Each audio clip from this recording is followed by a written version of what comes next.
I'll begin by saying welcome. I'm Jono. I'm head of global marketing here at Learning People. Really excited about this session today, moving on up in project management. So for the next half an hour or so, we're going to discuss all things project management with our expert career consultants. We've got a superstar student, Geeta, who's got 10 years of experience within the industry. So we're going to be asking Geeta some questions, and thanks for everyone that sent in your questions as well. So we'll get through those towards the final part of the session. So I hope you benefit from this. Project management really needs no introduction. It is one of the most in-demand industries in the world and in the UK. There's a couple of stats that I pulled. The industry contributes to £156 billion in the UK economy, which is more than marketing and financial services. It's predicted to have over 170,000 job openings by 2027 and over 22 million around the world. Here at Learning People, you'll all be at different stages. You might know more about us than others, but a very, very brief overview. We've got over 40,000 students worldwide. We're based down in Brighton in the UK. Robin from Career Services, who's going to talk to us very shortly, is over in Dublin. And then we have homes in New Zealand and in Sydney as well. We pretty much are all about offering career-based education. So whether you're just starting out or you're looking to upskill, you might have been in project management for a number of years and you're looking to upskill and gain certifications. We offer all of those services and we look forward to speaking with you. You'll all be at different stages of your journey, but I would say most of you are probably looking for maybe a slight career change or career progression, maybe to land a different job and ideally to increase our salary. So let's start by hearing from Robin, who heads up our Career Services. Now, Career Services is an exclusive part of becoming a student here at Learning People. It's what you do alongside your training. Soft skills, you'll hear more and more. It's increasingly more important, and it really is about getting you a job at the end of it. So, Robin, do you want to tell us a bit about Career Services? Yeah, definitely. Thanks, Jono. So our whole aim and purpose is to support Learning People students, as Jono said, exclusively to help support them become job ready, be able to navigate the job market and also navigate that career change if that's applicable. So we've designed a 3-phase process that we guide students through to help facilitate this. So the phase 1, it's all about building your professional brand, right? Helping you become a credible candidate as you approach the job market. So we give you a lot of guidance on researching the industry to really define your direction, which area within project management that you're looking to get into, and support with updating your CV, your LinkedIn and your cover letter. You'll go in a one-to-one consultation process with someone like myself, and we'll go back and forth until your CV and LinkedIn reach the industry focus standards so that you can have full confidence as you approach the job market. And that's what we do in phase 2. So we give you guidance on applying for jobs, approaching employers and working with recruiters. We also help you to build a network of industry professionals, because the thing about this is that is the key way to uncover what we call the hidden job market, as only 30% of opportunities are actually advertised. So how else do you uncover what's available into 70% that's out there? So you have a consultant that you work one-to-one with to develop a clear and targeted plan to help you uncover those other opportunities, as well as navigate those ones that are advertised. So it gives you the best chance at actually accessing the full job market, which is very hard to do on your own without any support. Our phase 3 process is fully focused on interviews. We do really intensive interview prep calls. We do mock interviews, presentation practice and the like. And we'll also help you navigate that sometimes awkward salary negotiation conversation and the job offer process as well. Overall, you've kind of got a right-hand man in terms of support of anything that is career related, and the support is available to you all the way up until you start your new role. And we also do workshops as well. So we'll do monthly workshops where we bring a lot of students together and really focus in on a couple of key items that are, trending and kind of common as issues in the job market. So something we did recently was dealing with rejection and how to stay motivated. And we also did job search planning as well. So these can be integral to moving towards the job market for a PM role. Yeah, and those workshops have been really effective. Students, the feedback has been fantastic, and obviously it really helps support their journey into a new career. Thanks, Robin. Robin's going to answer some of the questions throughout this session as well. Let's hand over to Matt, who is our project management team manager, who has a wealth of experience, and then Alex as well joined us as a senior career consultant to answer questions. Matt, do you want to tell us what you need to hear? Tell us what we need to hear about project management. Thanks, Jono.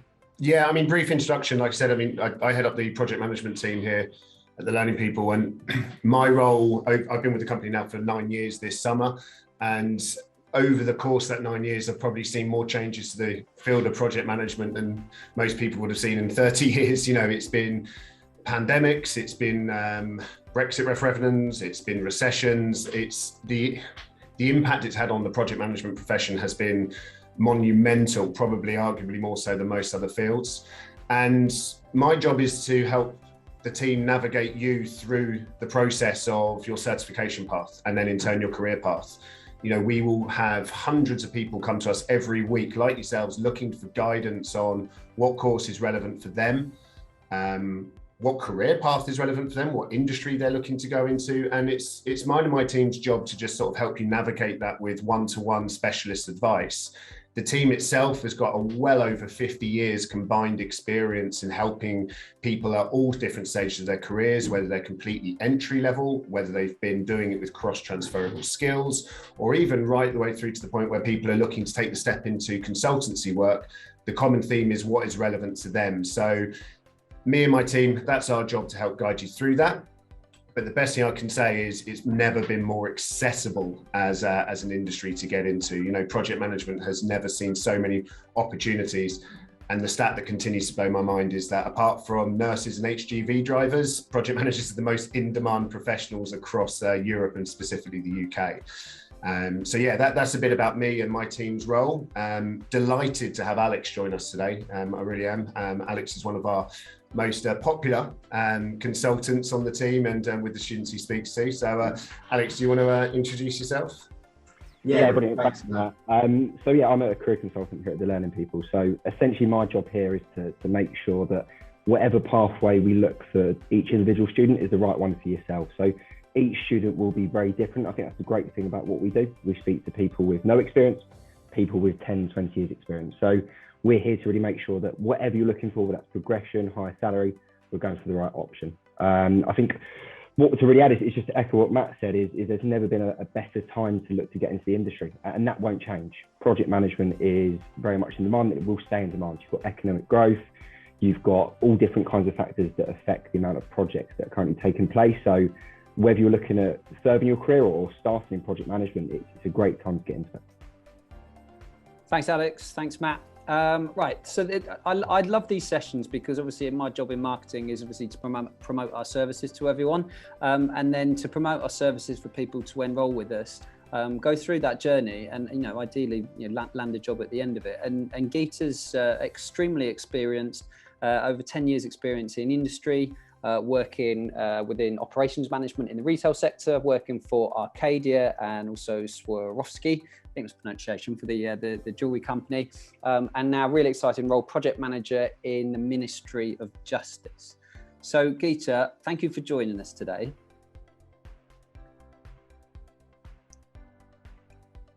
You're on mute, Geeta. There we go. How are you doing today, Geeta? Yeah, I'm good, thank you. Typical. I'm good. Thank you for having me on here.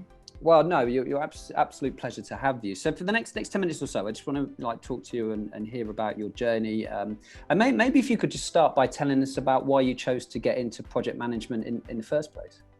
Yeah, sure. So as you mentioned, I worked for predominantly in retail, in fashion sector, but it was more an operational role, and my expertise was more stock control. So it was a great role, but it was niche, and I felt like there was only so far I could progress. But in doing those roles, I started off supporting a number of projects and then went on to manage my own projects. So when I say that, I just mean taking the initiative, seeing that either the organization needs something new in terms of a new tool, or actually there's a process that perhaps needs changing. So just having conversations, putting a business case together, very rudimentary one, and then just supporting and actually managing them. So I really enjoyed that aspect, because you get to see it right through. You get to see the start of a project all the way right through, and then you actually get to work with so many different parts of the organization as well. So that being said, I did the project but had no certification, and then I actually then went and had a 3-year career break due to personal circumstances. So going back into work, it was kind of, do I go back into the same niche roles, or do I just start again? And project management was just very much there for me, because I thought, I've done it. And to Matt and Alex's point, it's the best time to go into it because it's ever growing. So I did a lot of research, attended a lot of your webinars, and then thought, I'm just going to jump in and do it, because I feel like with the transferable skills as well, whether you actually go into a project manager role or any role, it's just really beneficial, I think, for an organization to have somebody who has that skill set. So that's kind of why I jumped into it, really. And when you were working in retail, in operations, did you know that you were kind of working in project management, or how they are transferable skills to lend themselves to the certifications? Not really. I think a lot of us do manage projects, whether it's work or actually home related to home. And it was actually Robin who made me see that career break I took, the activities I had to do personally, it was a lot of them were projects in themselves. So to your point, I wasn't really aware. It was more when I progressed and started managing my own projects that I thought, I feel like this is project management. So I started looking into it, and actually having then worked with a project manager, I thought I could probably do what you're doing. So that's why. So then you decided to kind of do the certifications, and you've completed your PMP. What was your, do you were going to say something there, Geeta? I was going to say I'm still doing my PMP. I haven't completed that. I've done my Prince 2. Sorry. Okay, you're still still completing your PMP, and we'll talk to Matt and Alex about what this kind of certifications are. Why did you kind of come to the Learning People, and what was your reason for enrolling with us?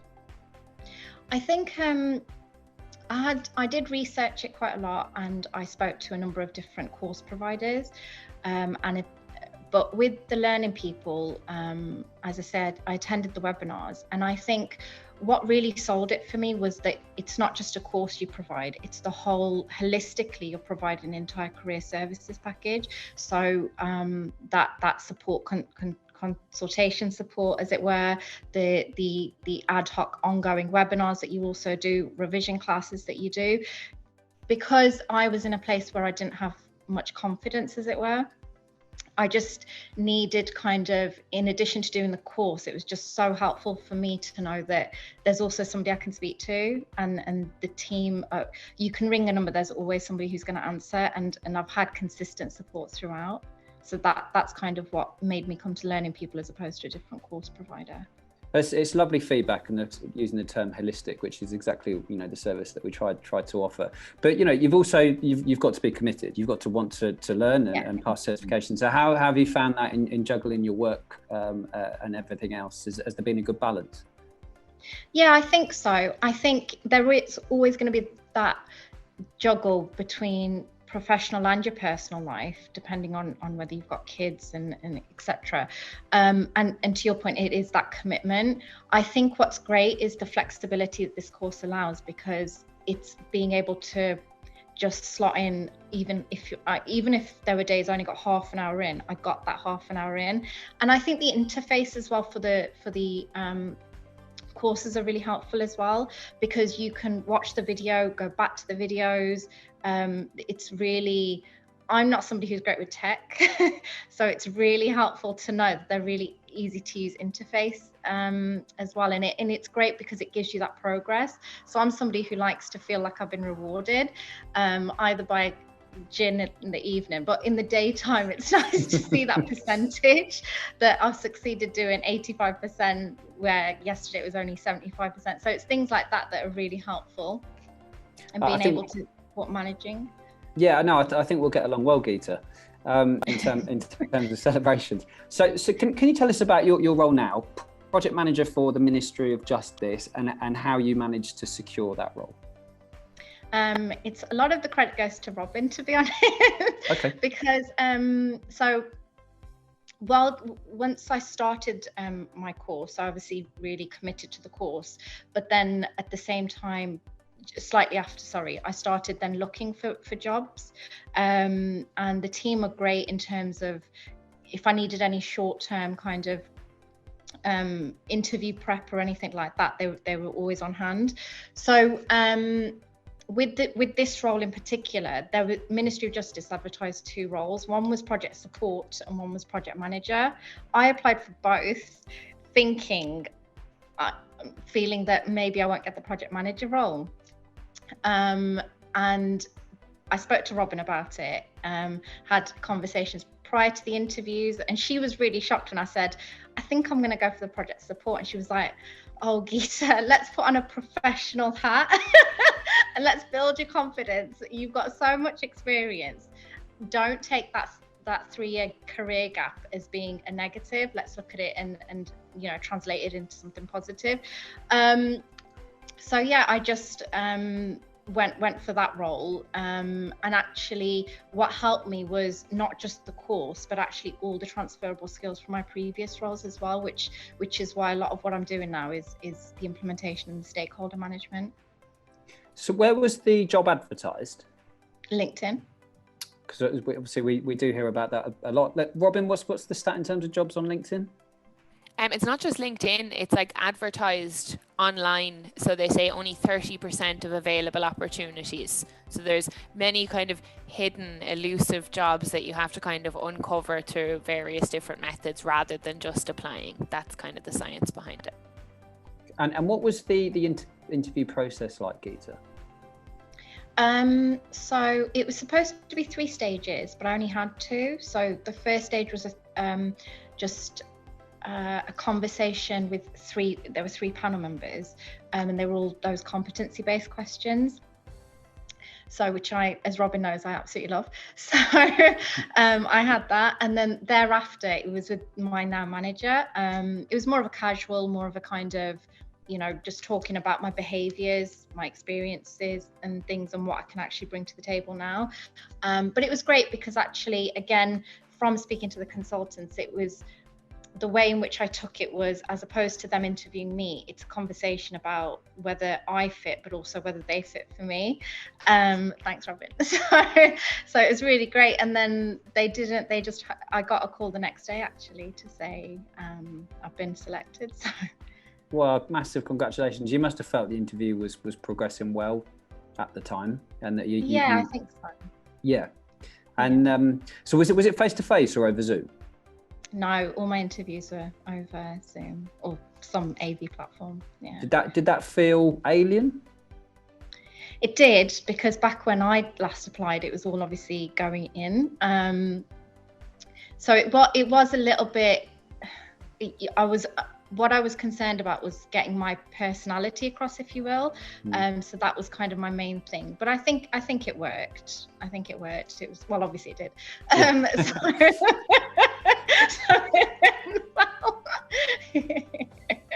So can you tell us a little bit about what you do day to day in that role then? Yeah, sure. So I'd say the thing about project management is it's so varied, and that's what makes it so fantastic as well. But I think the main thing is you're going to have meetings. My day is basically, let's check my calendar, because I know I've got a lot of back-to-back meetings, because predominantly you're dealing with either the larger project, the stakeholders, the larger project, and then you're dealing with your stakeholders, and you're acting as a kind of middleman to see what's working. You're looking at all the kind of basic, your timeline, your scope and everything to see, is everything going the way it is? And when you have your meetings, it's your priority to see what are the successes and what are the current challenges. And then if there, of course, are challenges, which then inevitably are, then it's your job to go back to say to the larger project, whether it's your tech team, service design, etc., to say, this is what we're going to need to improve on. But of course, looking also at the consequences of that. So a lot of it is about negotiation and decision making as well. It's about understanding that there's some nice to haves, but there's also must haves, and actually understanding that balance as well. And just the day to day is basically having those kind of meetings, and in between them, it's about thinking about the project and always updating your risks and issues log and things like that, really. So looking at the project, then taking a back step to say, where are we? So whether you then have a weekly larger project meeting, which we have bi-weekly, it's all dependent on how the organization works or the project team works. So what are some of the typical projects that you've been working on? So I'm working on one project at the minute. It's the Future Hearings programme that the Ministry of Justice are doing, whereby all courts, given the pandemic, of course, they had to put an interim measure to have hearings remotely, to have them held. So they were using platforms such as Zoom, Teams, BT Meet Me. But of course, to have the actual gravity of it being a hearing and have the security behind it, they decided in the long run to have an AV platform specifically for the government. So it's called a video hearing platform. So it's not a genius name, let's be honest, but it gets the message across. So that's what I'm working on at the minute. So it's working with all the jurisdictions nationally, working with all the judiciary as well, and working with all the courts. So, and when's that going to be rolled out? Is that nationally? It's nationally. So it's in the process. So I'm working with the early adopters at the minute. So I've got a number of, throughout the regions, every region's got 1 or 2 sites that I'm implementing the platform in at the moment. Okay. And then hopefully the national rollout will be after that, if this goes well. And did you have a say in the name of the project? No, I didn't, no. Okay. Otherwise I wouldn't do that. Well, it's a super exciting initiative. And would you say that you know when you've made a good decision and you know when you've made a bad decision, or does that come down to every day when you're kind of taking stock of where you are in the project? Yeah, I think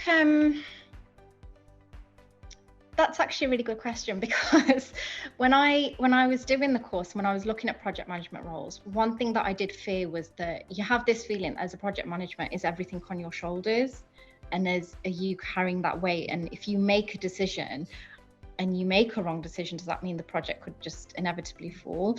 But it actually isn't like that. So if I know that I've made a right decision, it's because you see the impact in terms of the stakeholders, and you get that feel. Stakeholders will never shy away from telling you we're not happy about something. So when they're happy about it, or at least content, you know it's a good decision. If I've made a bad decision, I think you get that vibe from either the stakeholders will tell you, but it's one of these that you never make a standalone decision. You propose something and you say, what does the team think of this? Or actually, as a stakeholder, what do you think of this? And I'll put it out there. I would never mandate to the stakeholders. But in terms of making those decisions, as it were, you don't feel like the whole weight is on your shoulders. I don't know that I've made any. I'm trying to think now. I'll have to think about some bad decisions that I've made. Well, it's a really interesting answer. I guess you would expect a bad decision to be when you're running behind on schedule, when budgeting isn't quite right. Yeah. But there's obviously lots of other granular little decisions that you'll be making day to day, won't you, that could lead the project astray. And I guess that comes down to your training kicks in to help you make the right decisions.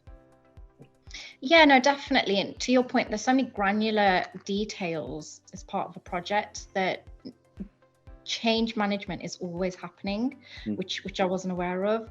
But thankfully, again, it's not just something that's on your shoulders alone, it's the project itself.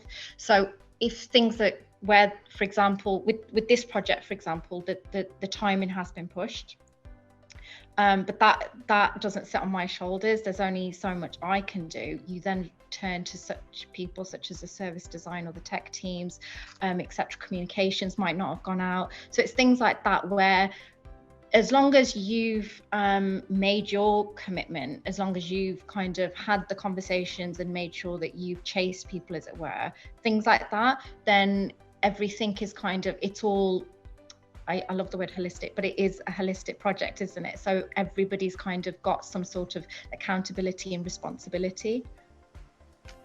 It sounds like a really fascinating project. It's really interesting. What I'd like to hear more, Geeta, is just about why you enrolled on, say, the PMP. So you said you completed your Prince 2.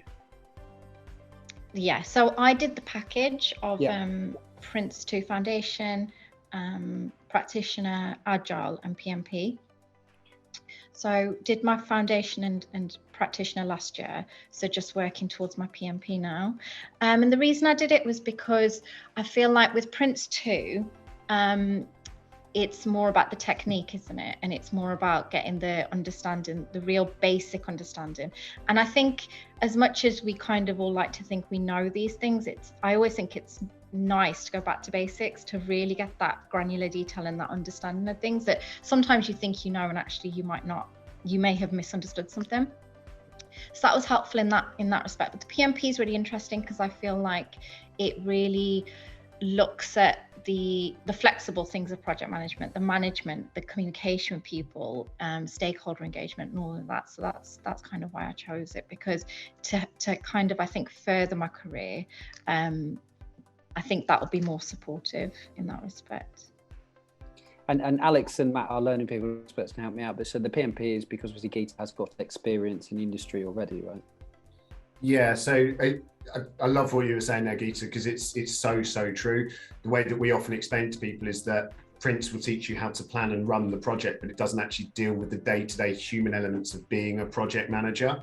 And that's why we would strongly recommend most candidates combine doing something like a Prince and Agile certification, but with one that's a more holistic, that word of the day, qualification that deals with all the human elements of being a project manager.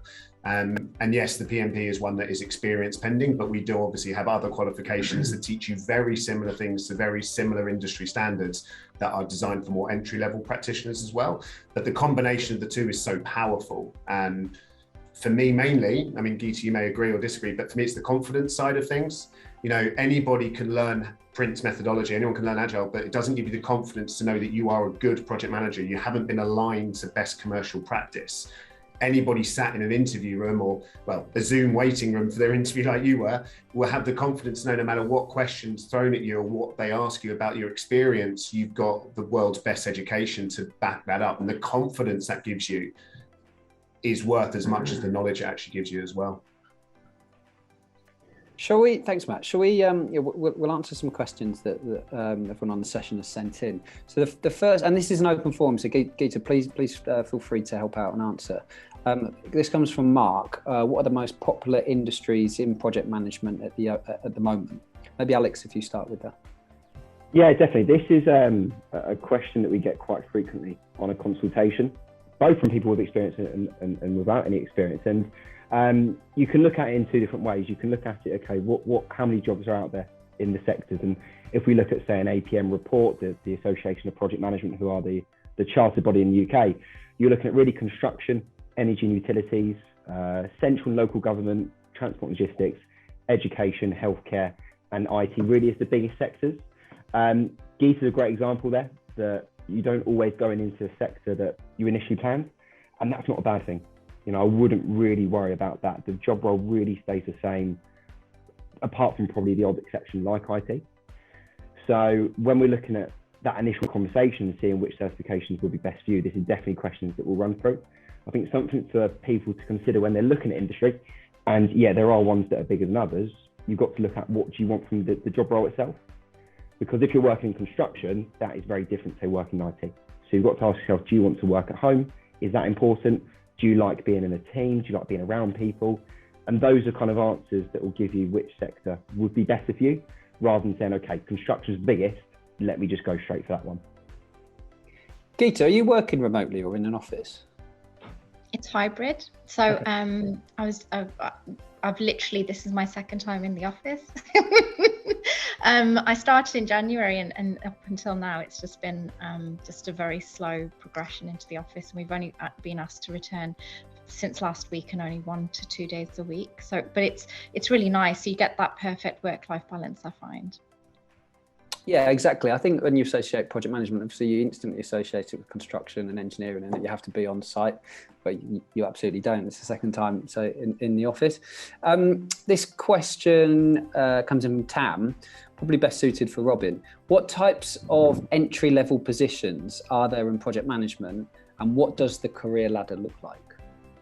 Yeah, this is a really good one, and it's something that I do come across quite a bit with students. Like, part of the beauty of PM is not only does it exist in all industries, but there are so many different levels at which you can enter the industry. And sometimes people get really overwhelmed and worried, thinking, oh my God, I need to be a project manager. You know, Geeta kind of touched on this a little bit, when actually that's probably the most senior level, right? So where you would start off is project administrator, project support, that kind of thing. And then you go to the more mid-level, which I find that a lot of people who are career changing like to go with these following titles: is project coordinator, assistant project manager, junior project manager.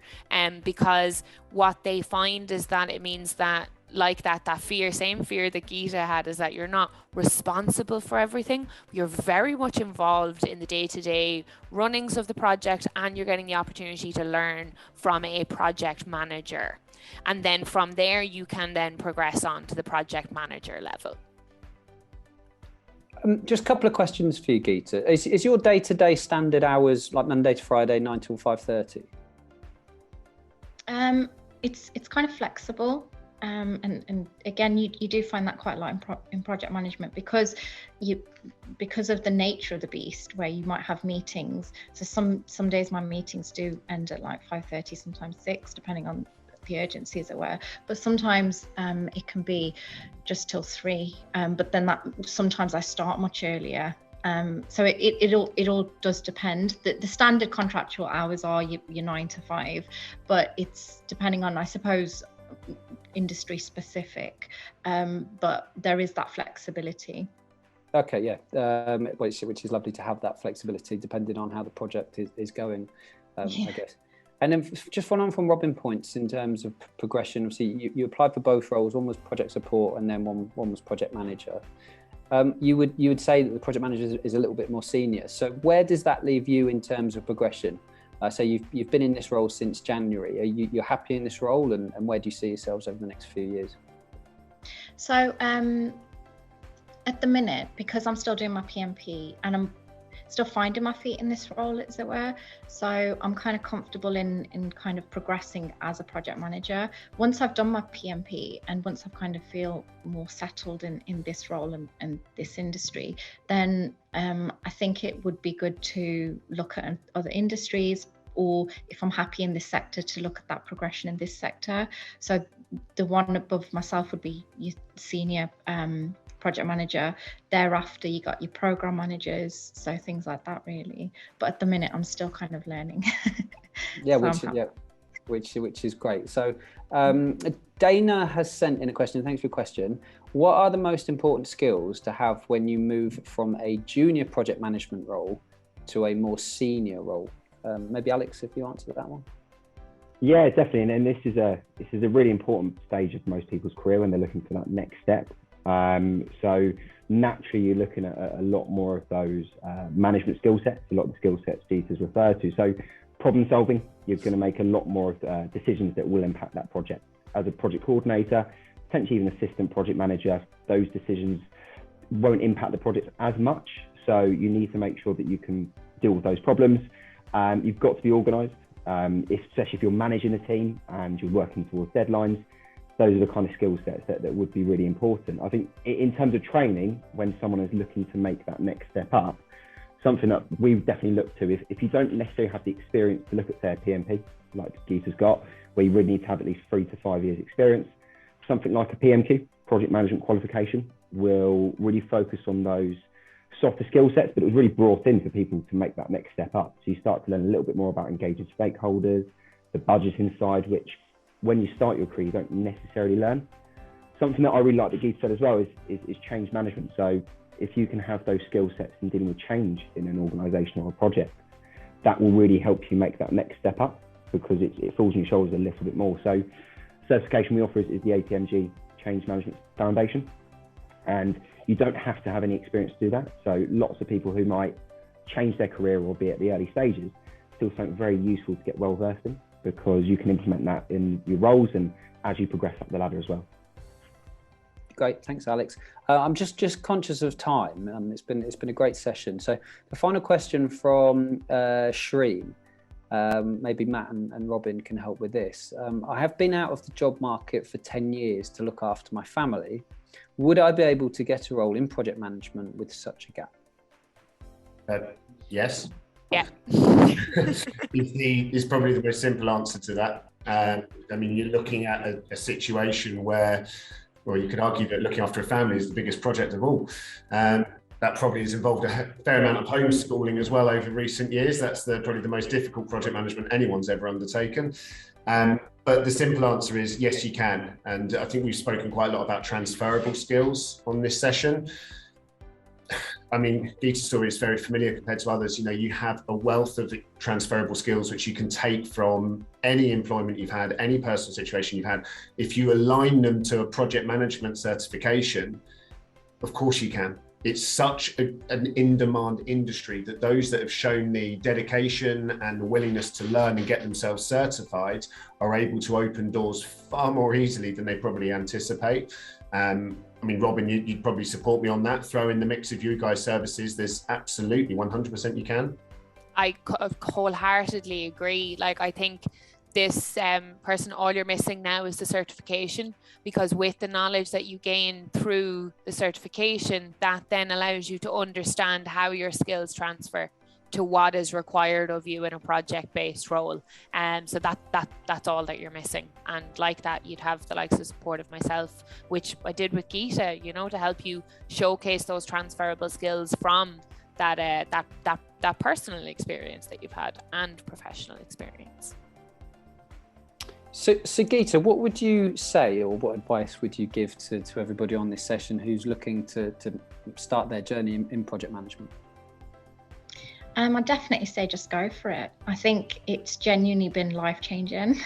I don't say that lightly, in terms of, because it wasn't just the course that was offered. As I say, I did look at other course providers and stuff, and I could have gone with them, but because it's the whole career services that you as an organisation provide, I have consistently received support, encouragement, confidence, and it's that balance, isn't it? Like you said about that commitment, you have to, as a starter, have the commitment to want to do it, but because the flexibility that the course offers, and again, it's that the fact that it's so easy to reach your team as well, in terms of, I've got an issue, I've got an interview, I'm really struggling, or in terms of just the course, I'm not a tech person, so sometimes when I wanted to look at something on the interface or the revision guides that are there, I just picked up the call and said, I know you sent me a link, but can you just help me on the website?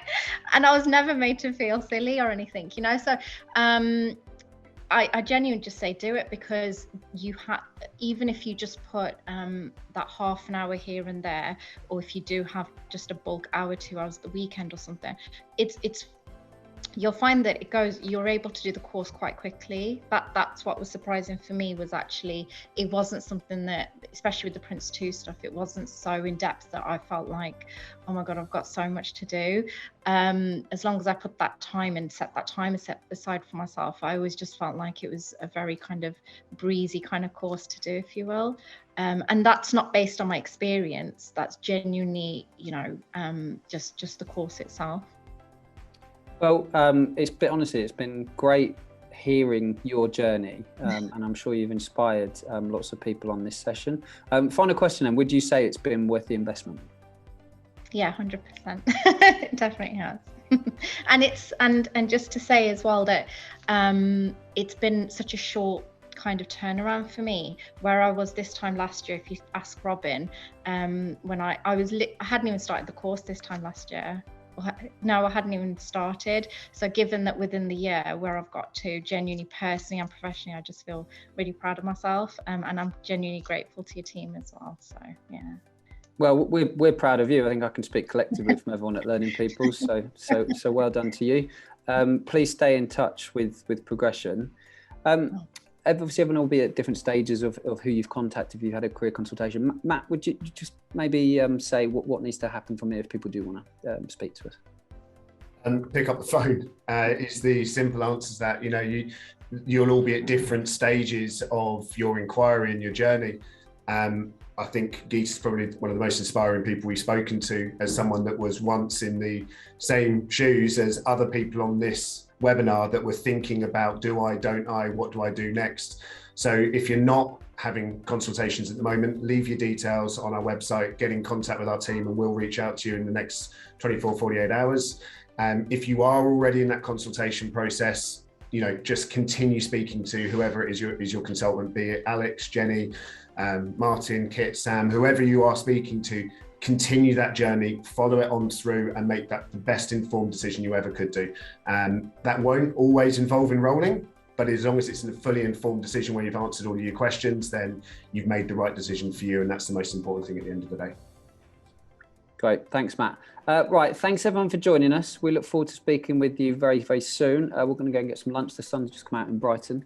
Alex, thank you. Matt, thank you. Robin, thank you over in Dublin. And a huge thanks to Geeta. We look forward to speaking with you all soon. All right, have a great day, everyone.